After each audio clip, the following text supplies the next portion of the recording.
नमस्कार दोस्तों, मैं राजीव चौधरी। बांग्लादेश के संस्थापक शेख मुजीबुर रहमान की मूर्तियां तोड़ी जा रही है, गिराई जा रही है। जमात इस्लामी के आंदोलनकारी कट्टरपंथी संसद में सिगरेट पी रहे हैं, तो कई लुटेरे कट्टरपंथी प्रधानमंत्री आवास से चोरी करके सामान ले जा रहे हैं। यहाँ तक कि बकरी के मेमने तक लूट लिए। दुनिया में आगे बढ़ता एक और इस्लामिक देश तबाही की ओर बढ़ चला है।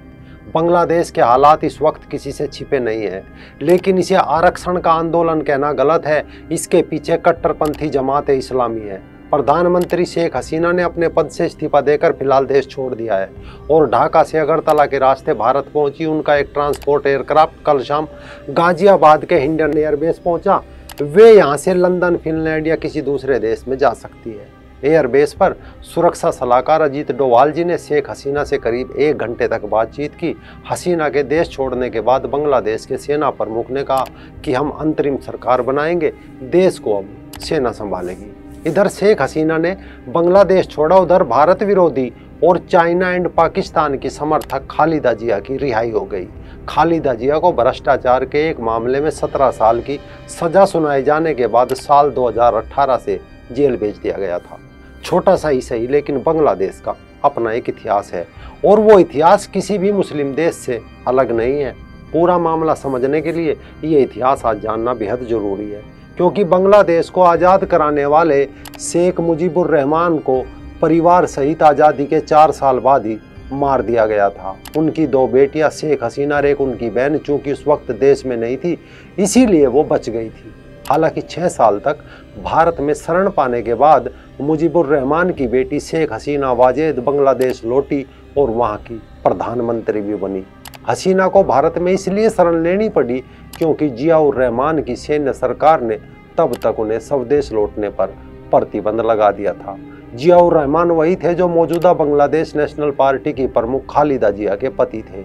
बाद में जियाउर रहमान को भी मार दिया गया। उनकी पत्नी खालिदा जिया प्रधानमंत्री बनी, लेकिन हसीना से एकदम भिन्न खालिदा जिया का राज लोकतंत्र के नाम पर एक धब्बा रहा। उनकी पार्टी कट्टरपंथी रही और घोर कट्टरपंथी पार्टी जमात इस्लामी की कठपुतली बनी रही। जमात इस्लामी पर पाकिस्तानी खुफिया एजेंसी ISI का हमेशा से हाथ रहा है। माना जा रहा है कि मौजूदा छात्र विद्रोह के पीछे भी जमात इस्लामी और ISI और चाइना का ही हाथ है। जमात इस्लामी पर हसीना ने प्रतिबंध लगाया हुआ था। ऐसा नहीं है कि भारत को इस सब की जानकारी नहीं थी। बताया यह जा रहा है कि 31 जुलाई को बांग्लादेश में भारत के राजदूत प्रणय वर्मा ने प्रधानमंत्री शेख हसीना से मुलाकात की थी। उस वक्त हसीना ने प्रणय को अपनी जान के खतरे के बारे में बताया था। इस बातचीत में हसीना ने दावा किया था कि विरोधी ताकतें कैसे PM हाउस पर हमला करके उन्हें मारने की प्लानिंग कर रही है। बांग्लादेश में हुई इस उठापटक से पहले ही 3 दिनों का पब्लिक हॉलीडे अनाउंस कर दिया गया। सेना को स्थिति संभालने की जिम्मेदारी सौंपी गई। आर्मी चीफ वकार उज़-जमान हाल ही में नियुक्त किए गए हैं। बांग्लादेश में प्रधानमंत्री के करीबी ना होते हुए इस तरह के पद पर वो नहीं बैठ सकते थे। हालांकि मौजूदा आर्मी चीफ के भारत से भी अच्छे संबंध बताए जा रहे हैं। अब पूरा मामला समझिए, आखिर कैसे चाइना एक एक करके इन देशों में खेल कर रहा है। क्यों शेख हसीना के बांग्लादेश छोड़ते ही खालिदा जिया को जेल से रिहा कर दिया गया? क्यों मुजीबुर रहमान की मूर्तियां तोड़ी जा रही है? दरअसल शेख हसीना अब ढाका छोड़ चुकी है, मगर उन्हें बांग्लादेश की सत्ता से हटाने की पटकथा 1 महीने पहले ही लिखी जाने लगी थी। शेख हसीना का चीन दौरे पर जाना, उसे अधूरा छोड़कर लौट आना, इस बात का संकेत था कि बांग्लादेश में कुछ बड़ा हो सकता है। बेशक शेख हसीना हिंसा की वजह से देश छोड़ने को मजबूर हुई, लेकिन इसके पीछे चीन की साजिश भी मानी जा रही है। इससे पहले पाकिस्तान, श्रीलंका, मालदीव, म्यांमार, नेपाल को भी चाइना अपने चक्रव्यूह में फंसा चुका है।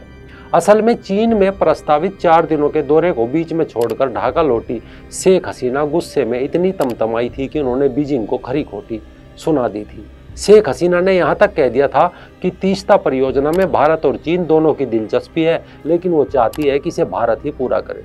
इसके बाद ही यह माना जाने लगा था कि चीन चुप बैठने वाला नहीं है। पहले ही चाइना इस बात के सबूत दे चुका था कि वो बांग्लादेश में राजनीतिक अस्थिरता चाहता है। शेख हसीना के बयान ने चीन को उकसाया। वो चीन का शिकार होने वाला और एक देश बन गया। 13 जुलाई को शेख हसीना ढाका लौटती है। अब तक हल्के फुल्के तौर पर चल रहे विरोध प्रदर्शन अचानक तेज हो जाते हैं। 16 जुलाई को ये हिंसा में बदल जाते हैं और यूनिवर्सिटी में छात्रों और पुलिस के बीच ऐसी झड़प होती है जिसमें 6 छात्रों की जान चली जाती है। शेख हसीना शांति की अपील करती है, लेकिन वो अपील खारिज हो जाती है और हिंसा तेज हो जाती है। हालात ऐसे बन जाते हैं कि उन्हें देश छोड़ना पड़ता है। जमात इस्लामी इसका जरिया बनता है। अब इस जमात इस्लामी का इतिहास भी समझ लीजिए, इससे पता चल जाएगा कि आगे बांग्लादेश का भविष्य कैसा होगा। दरअसल बांग्लादेश की जमात इस्लामी का उदय वैसे तो भारत से ही जुड़ा हुआ है, लेकिन पहले भारत, पाकिस्तान और उसके बाद बांग्लादेश के बीच बंटवारे की वजह से बांग्लादेश में इसकी शाखा अलग हो गई थी और बन गई थी जमात इस्लामी बांग्लादेश। पिछले 1 दशक से बांग्लादेश में जमात इस्लामी मोटे तौर पर खामोश रही थी, क्योंकि मौजूदा प्रधानमंत्री शेख हसीना की अगुवाई वाली सत्ताधारी अवामी लीग ने उसके ऊपर प्रतिबंध लगा दिए थे।